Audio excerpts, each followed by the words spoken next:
Hari Om. Let's start with the prayer.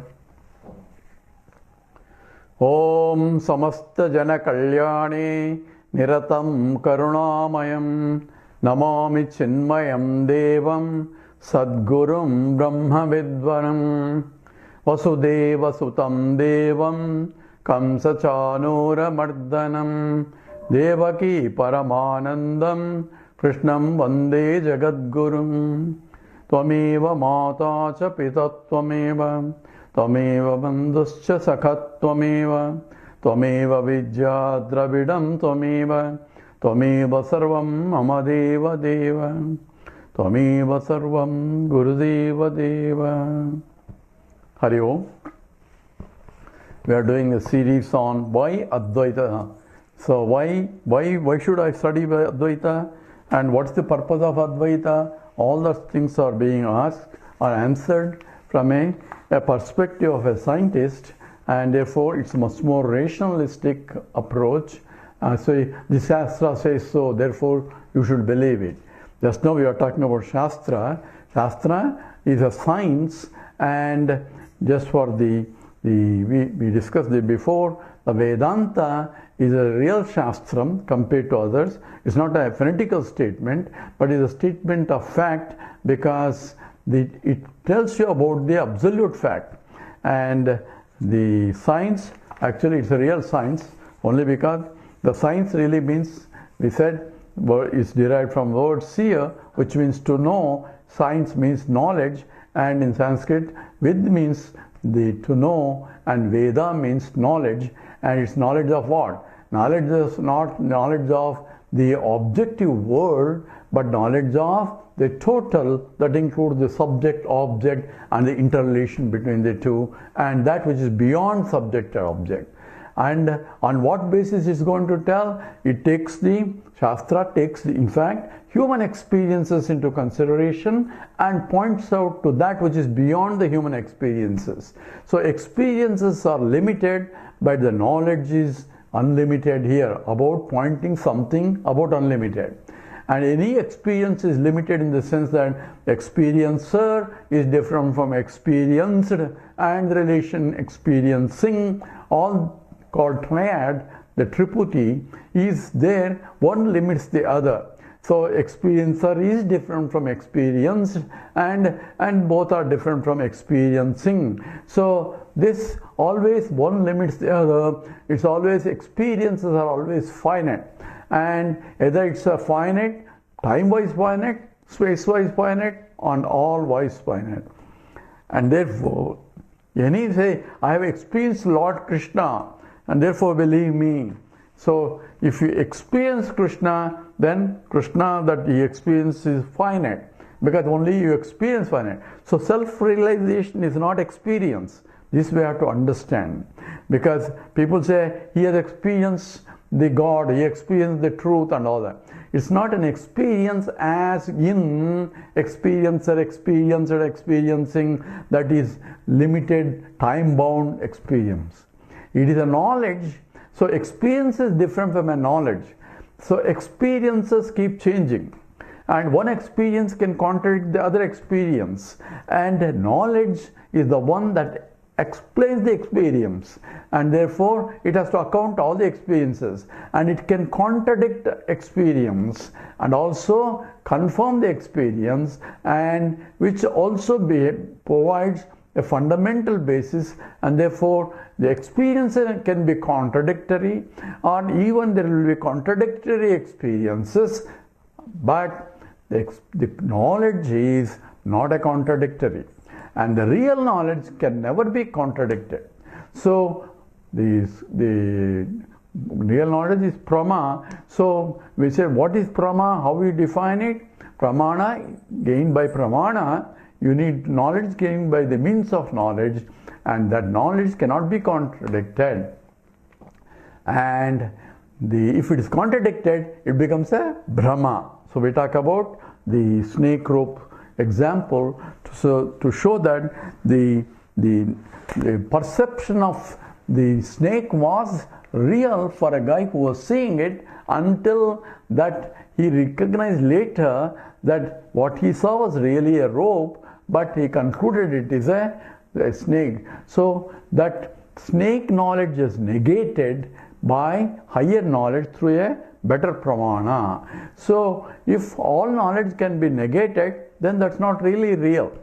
So reality is one, is defined by, in the Vedanta Paribhasha it says, so what is the pramana? It says anadigata, abadita, artha vishayaka, jnanatvam pramanam. Pramana means pamakaranam pramanam. Whatever gives the knowledge is a pramanam. But what should be that pramanam? This is anadigata, abadita, artha vishayaka, jnanatvam pramanam. This is a definition by Dharmaraja Advarindra in the Vedanta Paribhasha. Those who want to know more about Vedanta Paribhasha, if you go to my website, it says www.advaita.org, advaitaforum.org, and under list of things, it says the critical analysis of Vedanta Paribhasha is also there, a series of the lectures on that. It's not a lecture, a series of writings on that. Because Vedanta Paribhasha is a very small text by Dharmaraja Advarindra of the 16th century, explaining the epistemological issues, how knowledge takes place, etc.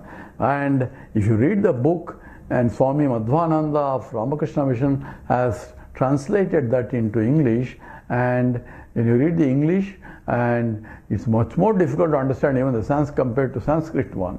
And so I ended up first reading Madhvananda's the English version and could not understand what it means, so I had to go back to the Sanskrit version, and slowly I could understand, and that's what I wrote in that from my perspective.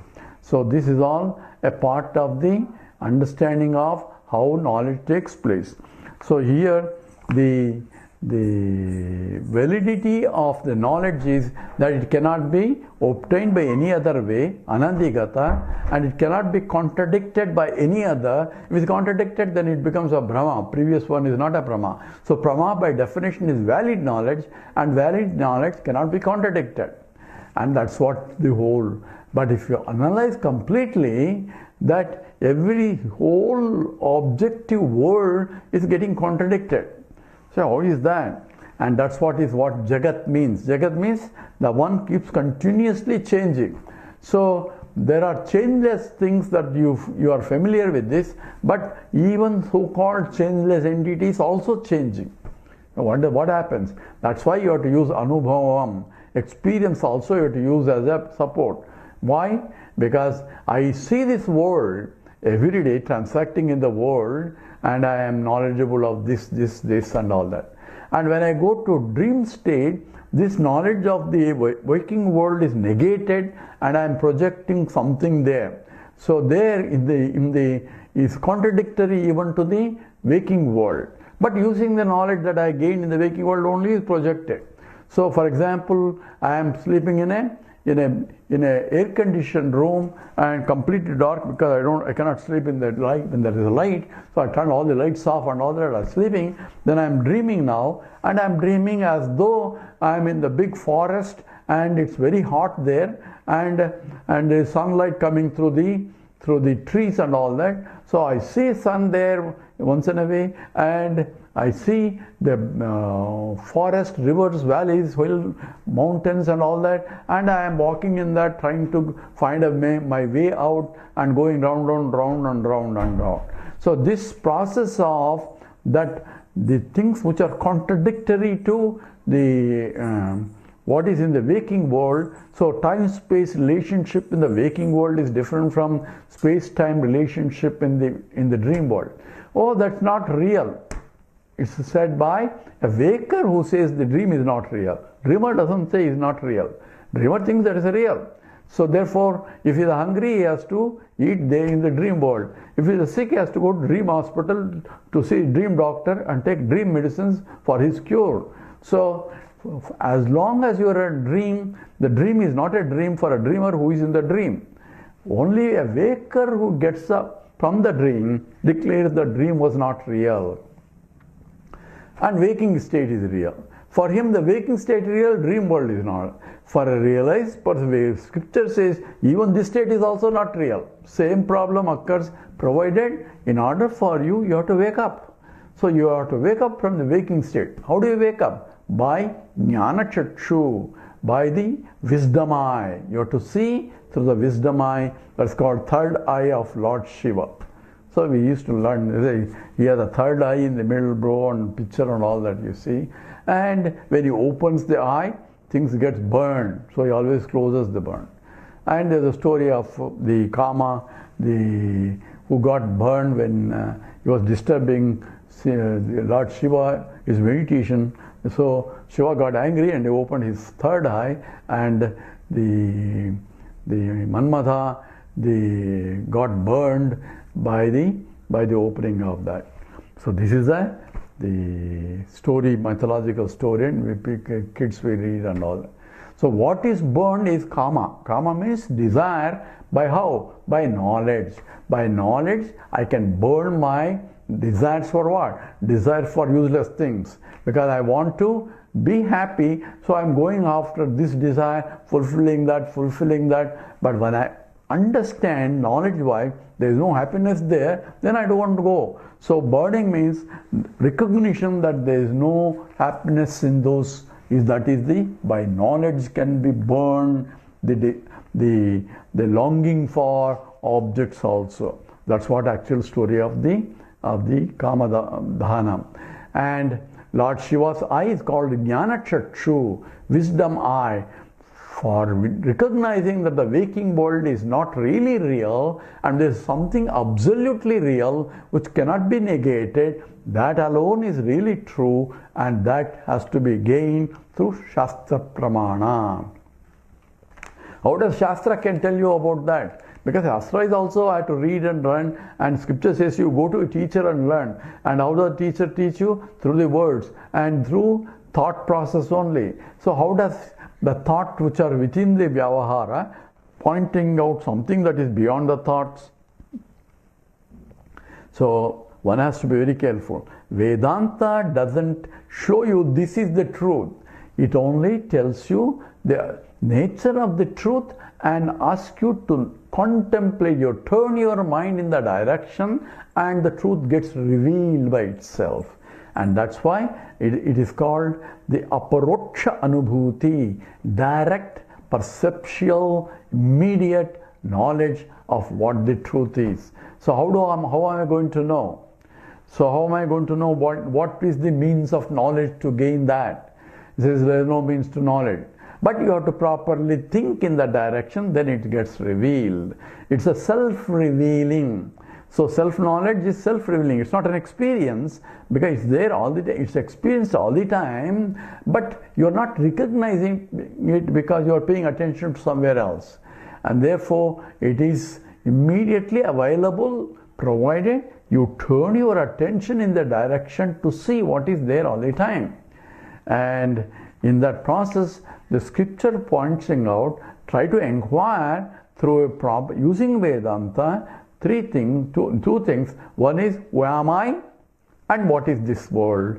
And the third one is, what's my relationship, me with the world? So it is a Jiva, Jagat and Ishvara, all are involved in the understanding of what the truth, and scripture is trying to point out for you to think in the direction and recognize the truth. Recognize only, it's already cognized all the time. So it's not that new knowledge is going to take place. In fact, it is there and it's self-revealing. Example that the Shankara gives is like a clouds covering the sun. So the knowledge is also like the ignorance covering the truth. So what should I do? Remove the ignorance through the vritti jnanam. So ignorance can be removed by studying scriptures and all that. So when the wind blows, the clouds will go away. So I need the winds and the clouds will be disappearing. Then what else I have to do to see the sun? Nothing else, just see it because it is there. It's all the time there. Even when you think it is, you cannot see it, sun is there. In fact, you are able to see that sun is not there only in the presence of the sun, which is because of which the clouds are covering and you can see the clouds also. So I'm seeing the clouds in the presence of the sun. Clouds are formed because of the sun, and I'm seeing those clouds, and I'm saying that I cannot see the sun. How are you see? Because I'm clouds. How do you know? Because clouds are covering the sun. How do you know that? Because I can see the clouds. Or in what light do you see the clouds? In the sunlight only. This is all part of Vedanta also. So in principle, when you say Sastra Pramanam, it is not only just a blind faith, it is a faith supported by the logic and supported by the experience, and using the logic and the experience, turn your attention to that which scripture points out. That is self-realization. And that involves three aspects. One is Tat Tvam Asi. You are that. Or is an instruction by the teacher, and therefore from my point, I am that. So why do I need to know what is I am and what is that, and what's the relation between? Equation, it's an identity equation. You know, in math you have two lines you call, that's an equal sign. If you put three lines, those who know, it is identity. This is identically equal to that, even though they don't look like that. That's what the problem is. So Tattvamasi is in fact, you are identically equal to that. So what is this and what is that and what is I am? That's the whole Advaita Vedanta rests on. And the scripture says, scripture is a pramana. Tattvamasi comes in the Chandogya Upanishad, where the teacher is the father and the student is the son. So when father himself is teaching the son, so he is not going to deviate from the truth. He will not to impress him. He wants to make sure that the son knows, understands correctly and clearly. So he is interested in sons knowing it. Therefore, it's a teacher teaching the son. And in the sixth chapter, the Uddalaka, the teacher, student Swetaketu, the teaching is in that chapter, Sat Vidya, and teaching starts with knowing which you know everything. Eka Vijnanena Sarva Vijnanam Bhavati. Knowing that, when the student says that it's not possible, he shows that is possible, provided under certain conditions. And in that, he says that you are indeed that, Tattvamasi, and the statement comes 9 times in the scripture. So he gives different examples and makes Aidadatnyamidagam sarvam tat satyam the atma tattvamasi svetaketo. So this whole para is repeated. Aidadatnyamidagam sarvam tat satyam sa atma tattvamasi svetaketo. So hey Svetaketu, you are that. What is that? That because of which the whole Aidadatnyam idagum sarvam tat satyam, the essence of idagum sarvam, this entire universe that you are seeing is that sat only. And what is that sat? Something sat, you are that sat. And therefore you are Tattvamasi Svetaketu. So you see, that scripture he is trying to point out the absolute nature of the truth, and you are that. That's what essentially meaning of Tattvamasi means, you are that, or I am that. And so whole Vedanta, Advaita, why Vedanta is telling you who you are. Because we started with the fundamental statement that I do not know who I am. Why? Because that is my ignorance. How do you know it's ignorance? Because I am taking myself, what I am not, as I am. What am I taking? Well, sir, I am this, I am this, I am this. That's how we started the series. I am this body, I am this mind, so I am this, I am this, I am this. So limitations of the body, mind and intellect has become my limitations because I am superimposing something that doesn't belong to me on my head and then suffering as a consequence. If I know who I am, then I am not this, but I am something different from that. And what is that different from this? Then scripture says you are that. So I am not this, but I am that. What is that? And why not this? So this is what one has to be understood And that's why the scripture only says you are that, and you need a proper understanding what is that being referred to, equation I am equal to that. So that unraveling of that is why Advaita Vedanta is required, because it tells you non-duality of I am and that are together only one. There are no two things. Therefore it is Advaita, because apparently I am there and that is there right now, but the truth is they are not really different and they are one and the same. That is the equation as Tattvamasi.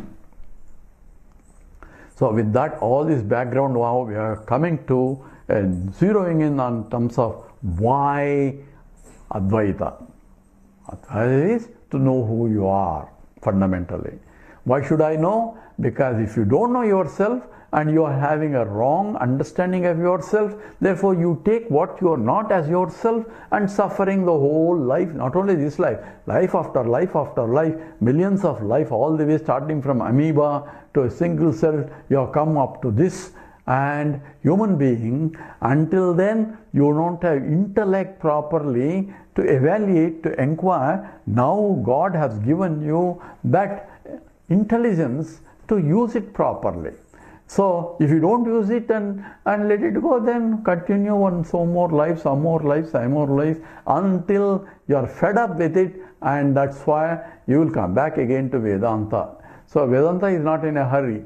It says if you are not interested, go and enjoy yourself and suffer. Only those people who are interested only will be learning.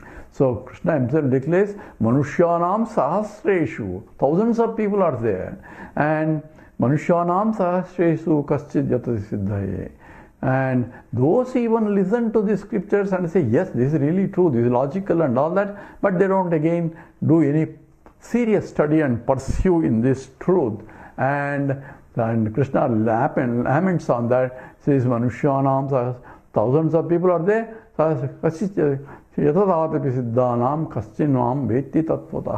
who really make an effort to that. But one saving grace here is, don't worry about it, saving grace is once you have stepped into Vedanta, that means trying to find out what the truth is. As you start getting exposure to Vedanta, more and more knowledge sinks in.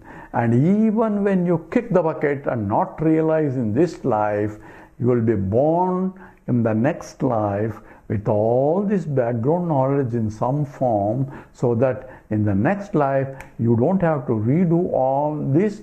You will shoot off immediately from there and rapidly progress. Even if that life is not sufficient, next life, all that there is never waste. And why? Bahunam janmanamante jnanavan mam prapadyate. After many lives and lives and lives, people realize what is the nature of my reality. So Jnanavam means knowing me. Me means who am I. Is also is included in that.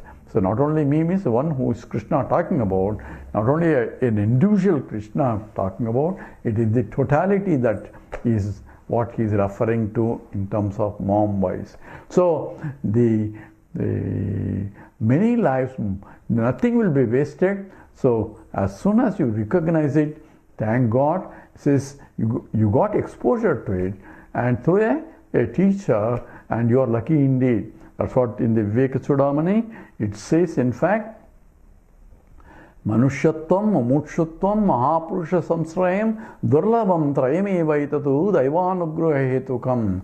Manushyatvam, Mumukshutvam, Mahapurusha Samsrayam. These are the three in the order.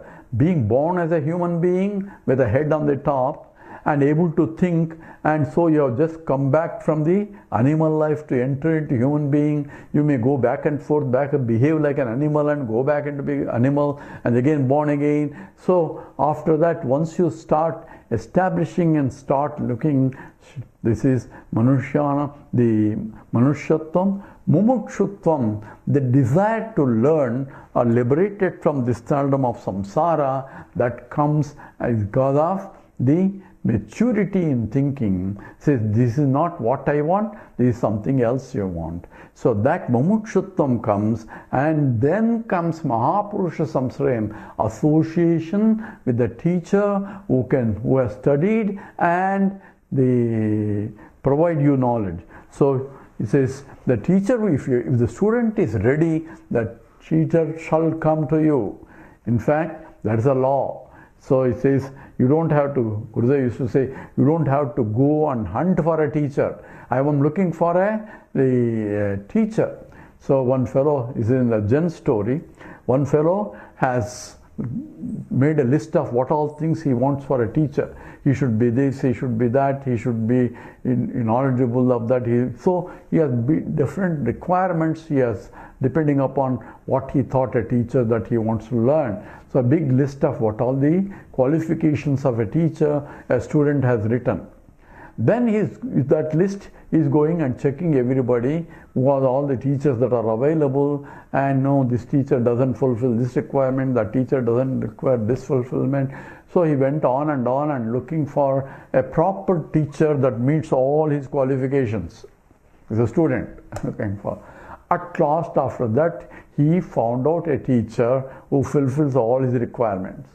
Then he goes to the teacher, prostrates to him and says, "Sir, I have found out that you are meeting all the qualifications that I have listed as what is required for a teacher, because I couldn't find anybody who meets all these qualifications. You are the only first one that I found.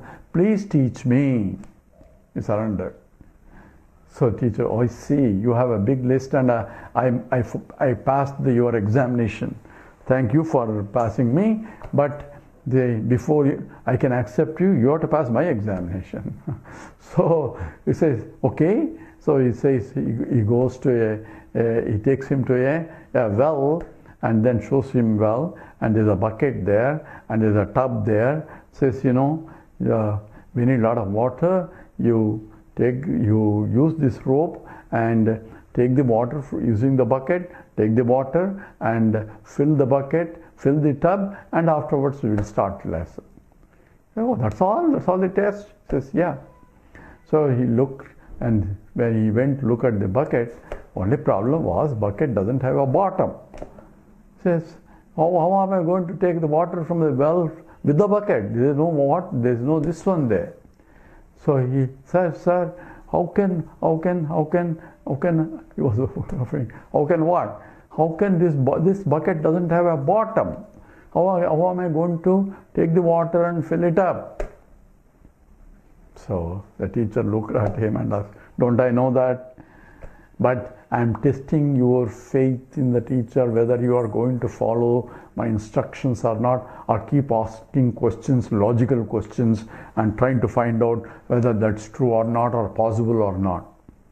So I passed your test, but you didn't pass my test. So first, prepare your mind to pass the test first, then go for looking for a teacher." So Gurudev used to say, don't go and hunt for a teacher with a camera and all that, looking in the Himalayas, who is my teacher, who can teach me this. He says, wherever you are, expand your mind, beautify your mind, then a proper teacher will come to you. So his example was, a flower does not go in search of a bee. Even if the flower may be in the remote Himalayas, up in the cold, all it has to do is open itself, beautify itself, and with all its beauty, colors and all that, a bee shall come there to fertilization. So that's the law. So the same way, the teacher will come to you when you open your mind and be receptive to the knowledge. But at the same time, be careful, the knowledge has to be logical, and also it is understandable. So a proper teacher will come, and the past knowledge will help you to be born in a conducive environment that takes you rapidly. So in the 6th chapter, Arjuna asked the question, What happens to the guy who has studied Vedanta and tried to meditate on it and has not realized and suddenly he died? What happens to him? Krishna says, nothing will be wasted. So it's Krishna himself is answering that question. Nothing will be wasted. He will be born in a conducive environment for his rapid growth, and if he has already had the study of the scriptures through a teacher, then he will proceed further. He may not need even a teacher also, because the knowledge itself will take him there. That is the guarantee. If you see lives of people, so some people didn't have even teacher, but that doesn't mean that they didn't have this background knowledge. According to the Vedanta, they must have studied Vedanta in the last life.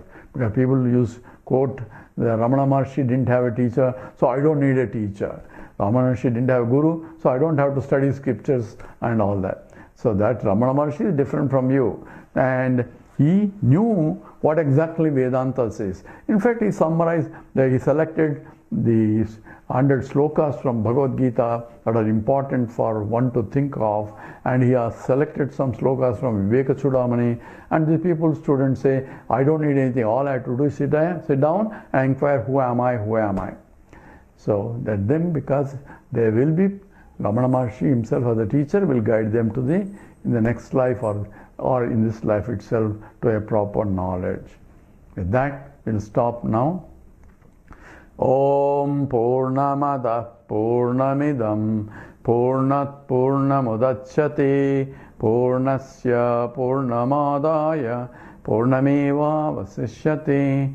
Om Shanti Shanti Shanti. Harihi Om Sri Gurubhyo Namaha. Harihi Om.